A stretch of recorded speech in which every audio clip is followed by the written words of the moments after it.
back when the earth was new, Hippolyta, daughter of Ares and Otrera, goddess of all the Amazons, thought herself to make herself a child.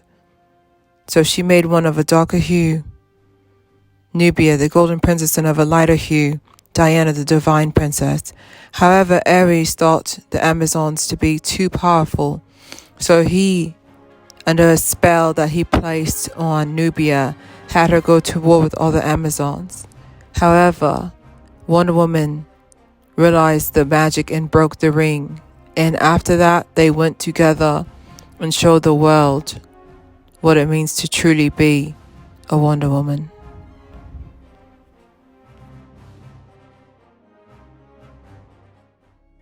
Hi everyone, thank you for coming to my episode. Today we're going to be talking about Nubia for National Wonder Woman Day. Don't forget to subscribe and share. It's Claire here. So basically, when Nubia first came out, you heard the lore just then. Honestly, that sounds like something Ares would do. If you're familiar with Greek mythology, Mars does not like to lose any war. So him doing this, it makes sense. This was actually introduced in 1973. And I can definitely say for sure a lot of people don't understand how pivotal this was, because this actually the success of Nubia actually made them approve Bumblebee character. So thank you for that. Thank you for paving the way for Bumblebee. But Bumblebee is here because Nubia was so successful as a character for DC. And think about it, this was in 1973. Think of this, just put yourself mentally where that's at.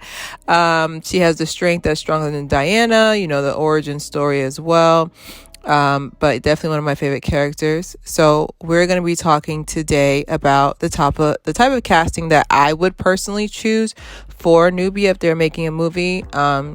I think she's pretty dope. It's me.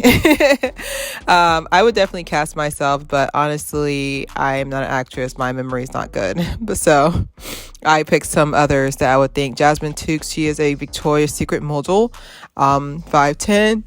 Is an athletic build. She's stunning. And honestly, her facial features are very similar to Gal Gadot's. And I know some people are going to be like, I want to be Wonder Woman too. I was like, and I know everybody's a Wonder Woman, but I think for them to be fraternal twins, I would want somebody who's similar in height to Gal Gadot, or someone who has very long legs. Like, I would even take somebody who's like 5'8", but that would be the shortest. But Gal is already 5'10", so she kind of set the precedence that we have to keep with the height. I thought about Lashana Lynch, from England, but Captain Marvel already stole her. They were pretty smart about that. They grabbed her up, but she'd have been perfect. She's already trained from Woman King. She's already trained, so it wouldn't be too much for them to choreograph a choreography for that. So I would definitely say she would be my top pick as well. Now we're gonna go into a quick review that I have of both movies. I would say the first movie, they did a good job. You got to think about it. This is them introducing it to the universe. And this is not the first time, don't forget to subscribe and share. This is not the first time they've tried to launch Wonder Woman as a movie. It's been attempted left and right. It was $1 billion box office success. So I can definitely say for sure that they were smart with everything they did with the movie. I would definitely say, like, to me, like, even though I was a whole adult when it came out a couple of years back, I was cheering, because Wonder Woman's one of my favorite characters because she made being tall seem comfortable. Like, if anything, I think Wonder Woman's actually 6 feet tall from the comics, but it was just nice to see some representation, because whenever I see a superhero, they're like 5'5", and I was like, I can't relate. But I would think the smartest thing they did was casting Gal Gadot as the actress. Stunning. That's it.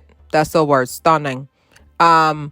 I'm also glad that they didn't make her wear blue contacts, because a lot of the cartoons, especially with Justice League Unlimited, a lot of the cartoons do have her with blue eyes, but I'm glad she was able to keep her baby browns. It also made me feel comfortable too, because I feel like whenever there's a superhero, there's gotta be some type of shade to their eye, and I was like, oh my god, what's so bad about having brown eyes? But I can definitely say, acting wise, she definitely captured the innocence of Wonder Woman. Honestly, I think that was one of the points that I actually took off, because I felt like she was very soft, and it was just this is director pushing towards that, like that soft, very much like almost like baby like, because like when she ran away, I was like, oh my god, you can't run away from your mother, Hippolyta. Then I was like, She a grown woman, but it's just like how they kind of styled her. I would definitely say for sure that I just wish they would have made her a little bit more aggressive. Now, now y'all know I love me some Wonder Woman, but let's be real. There were some powers in there that I was kind of confused about. I didn't know that she could make thunder from her bracelets. And then there was the other scene, which of course I can't show for copyright issues. There was a scene in there where she used her lasso to like ride the lightning. Because like I said, like the origin story keeps changing. One time she's Ares' daughter, like, you know, from the lore with Nubia. Apparently she's Ares' granddaughter, you know, because Ares is Hippolyta's father. So it's just kind of like there was just a lot of going on. And then there's actually a lore for Justice League where she's actually the daughter of Hades. And so I remember that one episode of Justice League Unlimited when Hot Girl was like, you don't even sweat, you glisten, like, you know, because she's so used to the heat because her dad's actually Hades. So like there was like there's so many different lores, but I could definitely say for sure, like when I think of Wonder Woman, the cartoon and like the lore, I would say they did a really good job. So it was very entertaining. There was a couple of silly moments like this one that I was just like, all right, y'all, but it was very entertaining. I would definitely watch it again. Now, would I say it was, you know, Oscar worthy? I would say the costumes were, you know, the effects could use some work, but I can definitely say for sure that it wasn't a bad movie. I felt like there was a lot of pressure, and I feel like a lot of people have a tendency to choke, and they didn't with this one. So the running time wasn't that bad either, because that's the biggest thing for me is that if you're gonna make me watch a movie, make me like your movie in a short amount of time, like, or you got to prove why we're still watching it. Because you ever be in the middle of a movie, you're just like, oh, there's still more plot left. Okay. So I would definitely say I would give the first one a 4 out of 5. Now we're going to go to Wonder Woman 1984.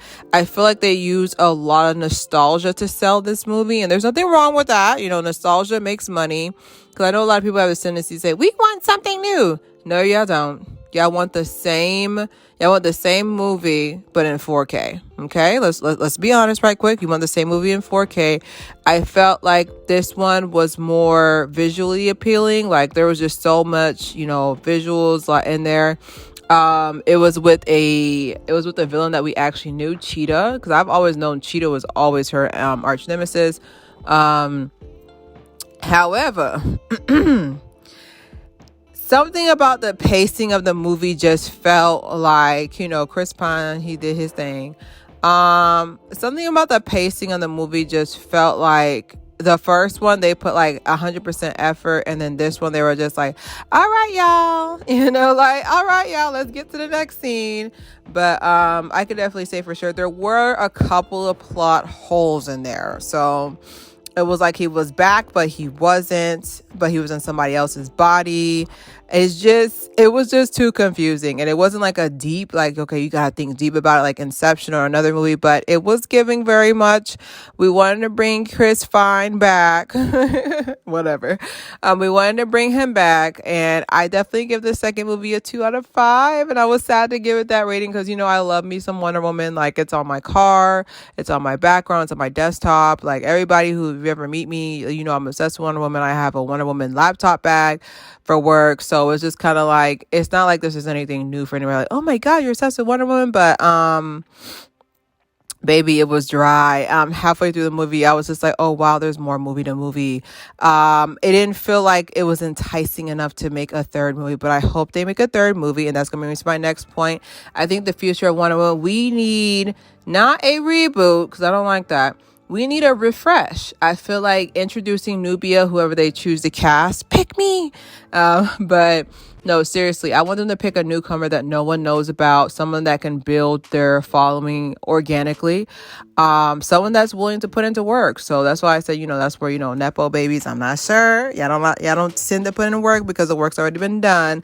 But I want them to bring Nubia into the third movie. I feel like after learning her lore and like really looking into some of the comics that I researched for this video, she is being slept on. Like, a lot of people were just like, I didn't know she had a sister. Baby, it's going to be almost 50 years since she was first introduced, and she has not had a movie. Listen to that again. It's been 50 Earth years since she's been introduced. She has not had a movie. And Like, I read a couple of the comics as well, and I would say everybody's missing out. So hopefully 2024, Wonder Woman. Happy National Wonder Woman Day.